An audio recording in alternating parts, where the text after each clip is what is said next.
Hari Om.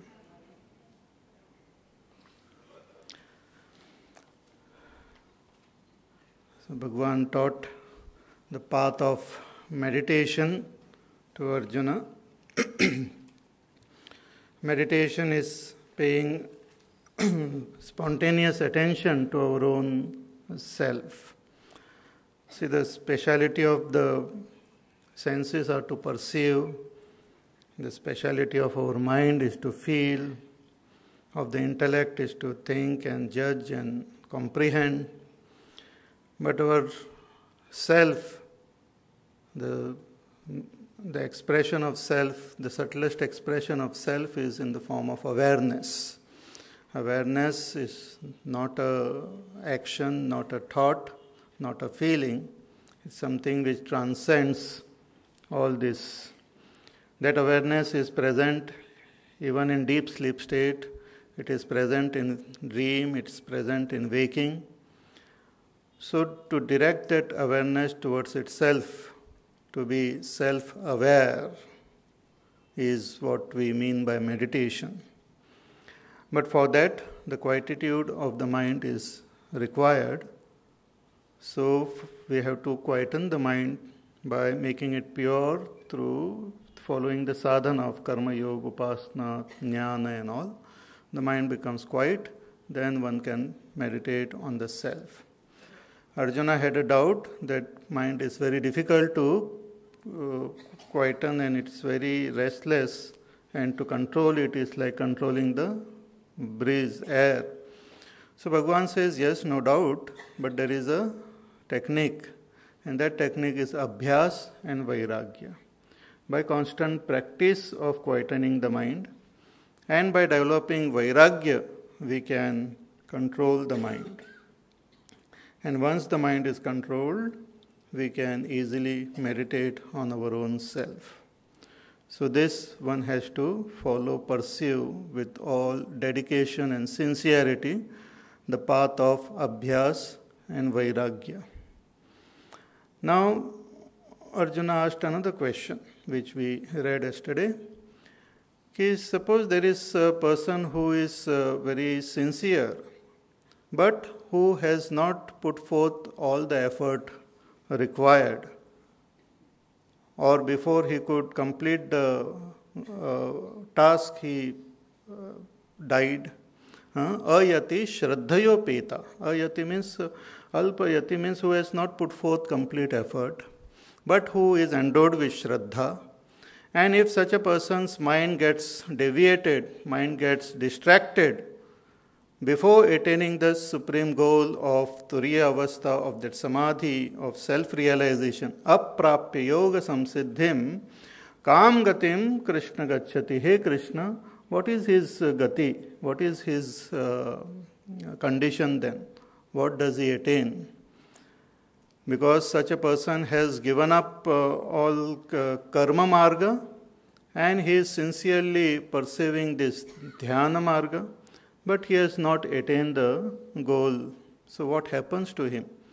Is it that kachinno ubhaya prashtaha, that is he get distracted from both the path, the karma marga also and the yoga marga also? Means he doesn't get the result of karma because he has given up karma. He doesn't get result of dhyana because he has not completed it. So is it that he lost both the counts? Like the cloud, sometimes a cloud gets separated from the big mass of cloud. If a cloud is traveling along with the entire mass, then at least it is safeguarded like. But suppose a portion of the cloud decide that I will separate out and move separately, then that cloud, that separated cloud doesn't last long. It gets just dissolved in the space.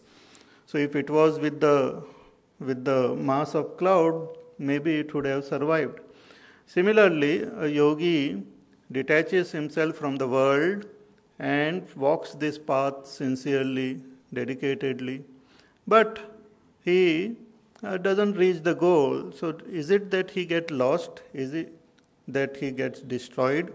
Apratishto mahabaho, he mahabaho, vimudho brahmana pati. This brahmana pati means this seeker of Brahma, this traveler towards Brahma, that supreme goal, is it that, hey Mahabaho, he gets destroyed without attaining that goal, without getting established in that goal? So, etan me samshayam Krishna. This samshay, hey Krishna, other than you, I don't see anyone can resolve this. Because this is not about only this life, but he is talking about the next life also. And only one who is Trikala Drashta, like Bhagavan Shri Krishna himself, who knows about the past, who knows present, who knows future, not only about one individual, but about the entire creation as Ishvara.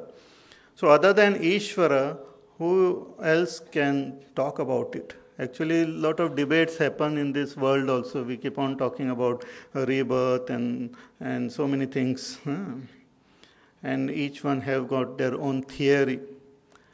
So, but only Bhagwan will be able to clarify all our doubts. So, Arjuna says, other than you, I don't see anyone who can clear my doubt. Tvadanyas samshayasya chetta na yupapadyate. I don't see anyone else who can clarify this. Because once a person dies, we lose contact with that person. We can't communicate. We can't contact. So we don't know. And we don't remember our past life also properly. We don't have that direct proof also. So one may have doubt about it. And to clarify such issues, the only thing, sensible thing to do is to take support of the scriptures who talk about it, or some realized masters like Bhagavan Sri Krishna. We ourselves cannot come up with any positive answer. So Arjuna's question is very valid and it comes in our mind. So let us see what Bhagwan, how he replies. We'll chant verse number 40. Shri Bhagavan Vacha Partha Naiveha Namutra Vinashastasya Vidyate Nahi Kalyana Krit Kaschita Durgatim Tata Gacchati Partha Naiveha Namutra Vinashastasya Vidyate Durgatim Tata Gacchati. Shri Bhagavan Vacha. Bhagavan says, Hey Partha, hey Arjuna, first thing you have to understand and remember is that one who follows this path of goodness, kalyana, the performer of good action also, one who follows the path of righteousness, that is also indicated by the term kalyana krit, one who does kalyan. Kalyan means shubha, auspicious, one who performs auspicious actions. One who performs auspicious action and also one who follows this path of yoga, such a person, you understand, hey Arjuna, never, perishes. Na eva iha na amutra vinashas tasya vidyate. Neither here in this world nor in the other world is there any destruction, any loss for such a seeker. In this world also, that person keeps on benefiting, evolving spiritually. See, a spiritual evolution cannot be measured by external factors. We can't measure spiritual evolution by seeing how popular that person is, or how many disciples or ashram that person is having, or what type of siddhis that person is expressing. Those are not signs of a spiritual evolution. Spiritual evolution is something very subtle. At times, even the person who is evolving may not understand. In the initial stages, may not really understand that I am evolving. It is subtle. At times, we might feel that I am coming down, but it is that going down also is to rise up only. So it is very subtle. So one thing Bhagavan says, if you are following this path, understand that you are progressing. Suppose I am going to the Himalayas, up in the hills, and I am driving. At times, steadily the car is going up, but at times it might go down also. So just because it is going down, that doesn't mean I am returning, but I might be going towards the valley so that I can climb the other mountain. Similarly, at times on the spiritual path, it seems that one is touching the rock bottom.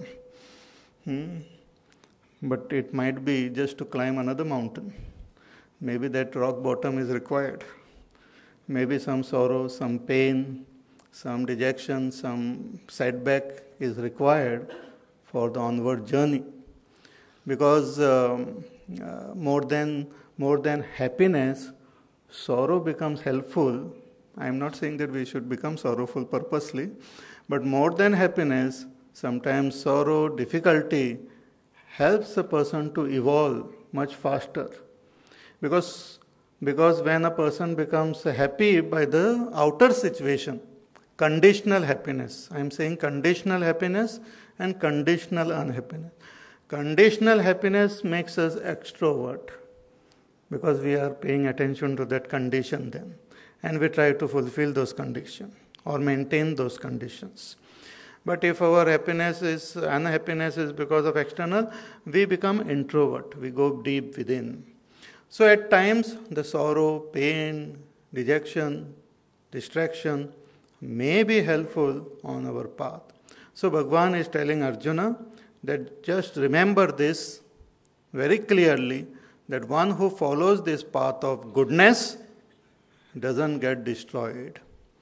Bhagavan talked about this in the 9th chapter also. He says, Name bhakta pranashyati, my devotees do not perish. Those who walk this path, they don't perish. Not that they don't die, they might die also. They might suffer also. They might undergo a lot of difficulties also.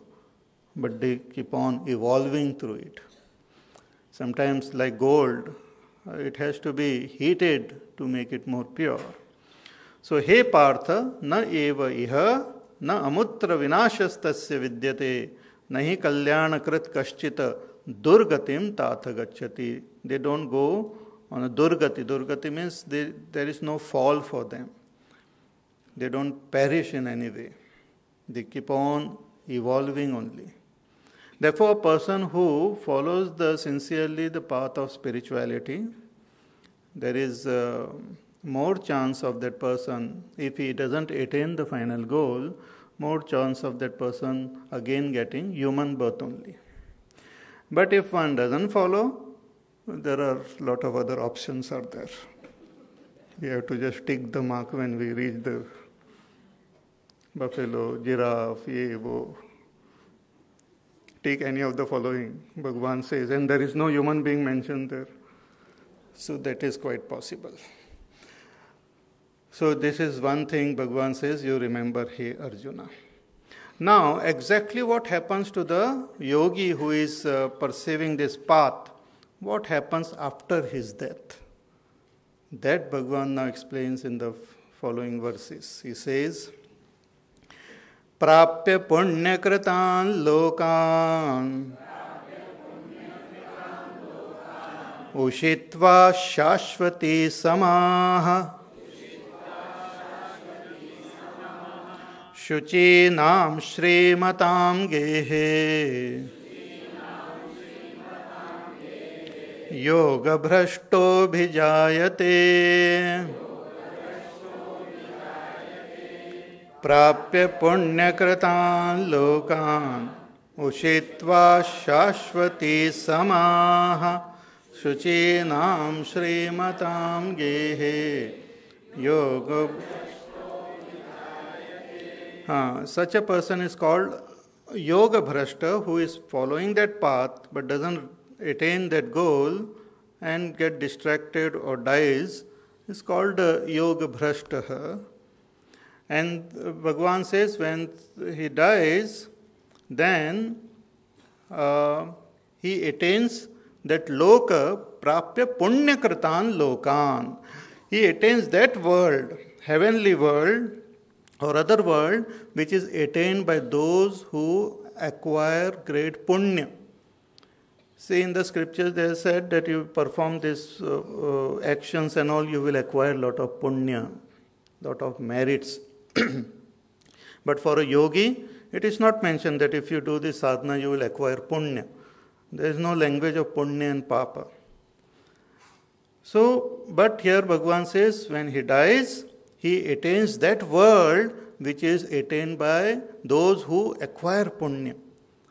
To acquire punya, they have to do lots of different types of rituals, different type of yajna, yaga and all to reach that loka.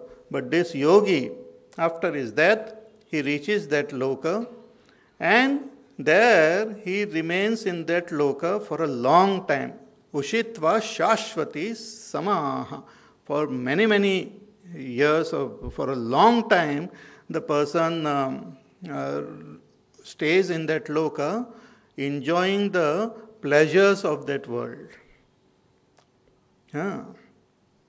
And then, Shuchinam Shrimatam Gehe, and after many years, again he is born as a human being, and he is born this time in a wealthy family. Shrimatam Gehe, in a wealthy family. But what type of family? Shuchinam, who are pure also. Not impure and wealthy. Purely wealthy. Means those who have acquired wealth, the rightful means, and who are good people. Good and wealthy. Sometimes it's difficult to find. Good and wealthy, in such a family he is born. Yoga bhrashto vijayate. Now this is very interesting actually. Later on, Bhagavan says one more. There are two possibilities. One possibility is this, and another possibility, he will tell in the next verse, that a person is born in a yogi's family. Yoginam eva kule bhavati dhimatam, a wise yogi's family. Now what is the psychology behind it? So first we will try to understand the psychology, then we will be able to comprehend the verses properly. See, it was said that for a yogi, for a dhyana yogi, the first step is to quieten the mind, and then once the mind is quietened, one has to meditate on the self, and once we get established in the self, we are free. Such a person is not born again. He has become free, moksha, he attains. But if one doesn't attain the goal, now why does he not attain the goal? The only reason is the mind is not quietened. The mind is not under control. Because if, therefore, he is not able to meditate and get established in that state of turiya, because the mind is not quietened. Mind is not quietened because of possible two reasons. One is lack of abhyas or lack of vairagya. Lack of abhyas, practice, or lack of vairagya. Lack of proper dispassion. As I said, to develop proper vairagya, wisdom is required. To become free of attachment, wisdom is required. Not your brute strength. To become free of attachment, person should become wise. And to practice, we have to use our willpower. Because to practice, we are going against our habit. And vairagya, we are going against our conviction. So we have to gain that proper knowledge to become free from all attachment. Vivek, through Vivek only vairagya comes. And what Vivek? Atmanatma Vivek. When we understand what is Atma and what is Anatma, when we understand that Atma is that Satchidananda Swarup, and all that we see, hear, taste, touch, this world is Anatma, is an illusion. It appears, but it is really not there. For all practical purpose, it is appearing. One can interact with the world, but it is not there. You can't catch it. You can't catch the world. Even in the field of science, they say you can't catch an atom. You can't catch a particle. You can't say whether it is at one point or what is the speed and what is the location, momentum and location of a particle. You can't catch it. You can just probability, you can say that somewhere it is here, somewhere. So the world is an illusion, an appearance. Only Atma is real. The one who is seeing the world is real. The one who is experiencing the world is real. I, the substratum and the witness of the world is real. And whatever I see is just an appearance, like a dream. When I experience a dream, I myself experience a dream. I am running, I am chasing, I am moving around, I am driving, I am jumping, I am doing all sorts of things in my dream, meeting, interacting with lot of people. But when I wake up, only I am awake. All those people who were there in my dream, they are not there. They were just appearing, they all disappear into my own mind. They are not there. Only one who was real was I. Similarly, the only thing which is real is that Atma. One who understands this very deeply, that Atma is real and all other than that is all an illusion, an appearance, develops Vairagya. Vairagya is attained when we come to know the illusoriness of this world. That is the permanent, proper Vairagya. Not smashan Vairagya or temporary Vairagya. So this happens only when a person gains right wisdom. To gain right wisdom and to gain the right type of Vairagya might be rare. Therefore, generally, people don't have Vairagya, but they might be practicing.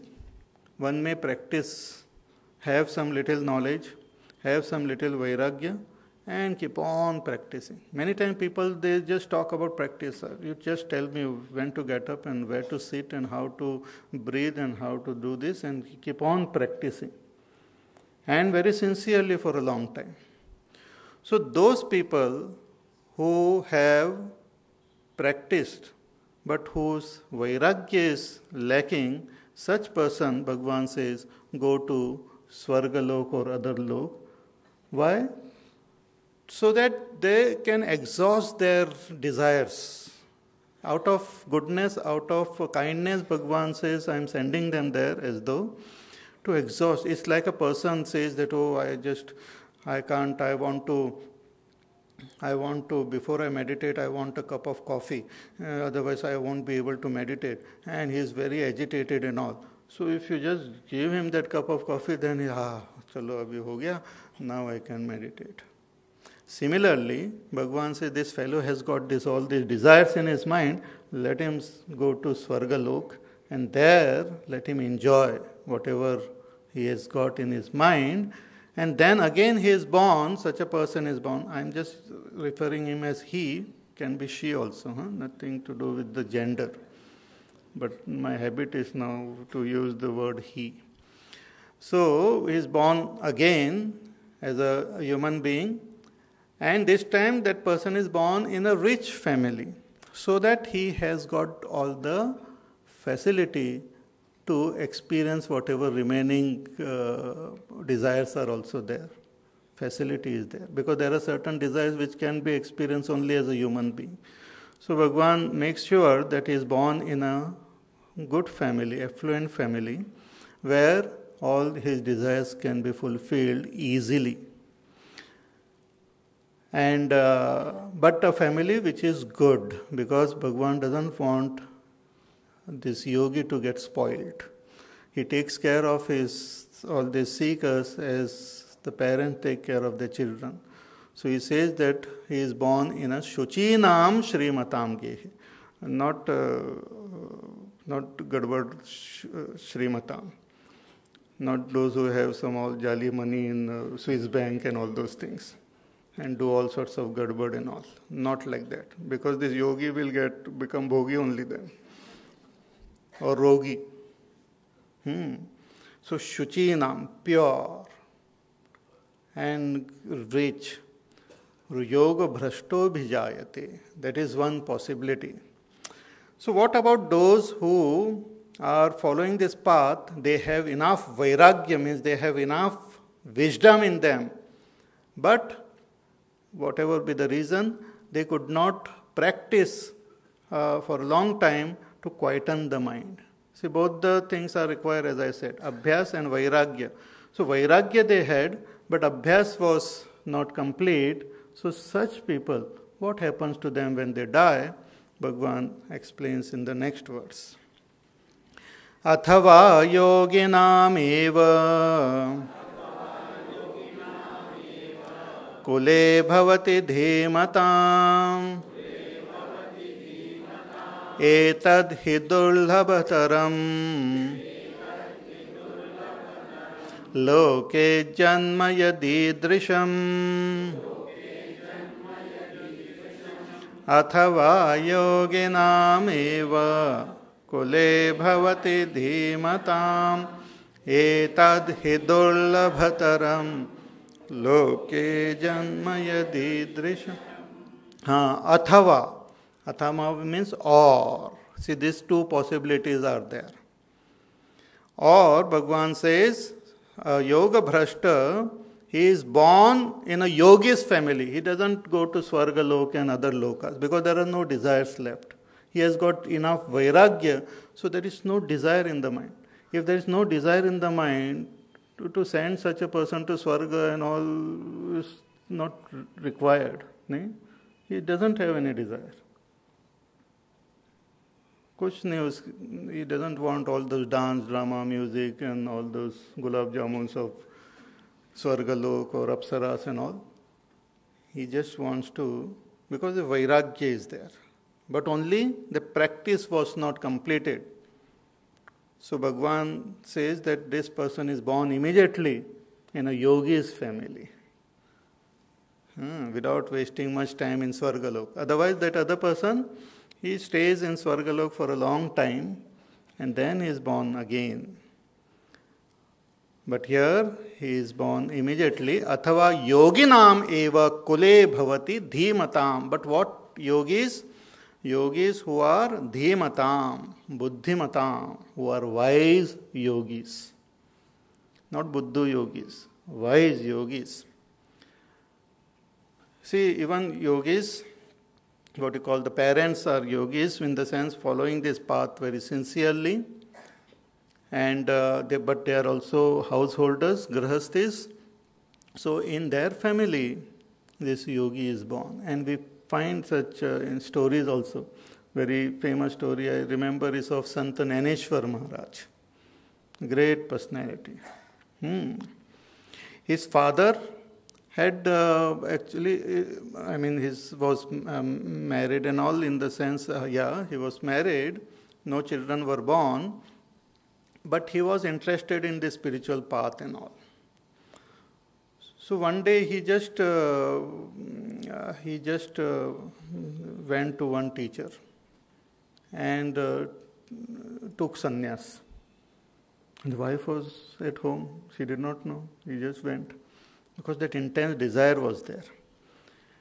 But later on when the teacher came to know that he told him that the sannyas is not meant for you, you go back home and continue with your grahastha life. So he was sent back by the teacher. He said, you go back. And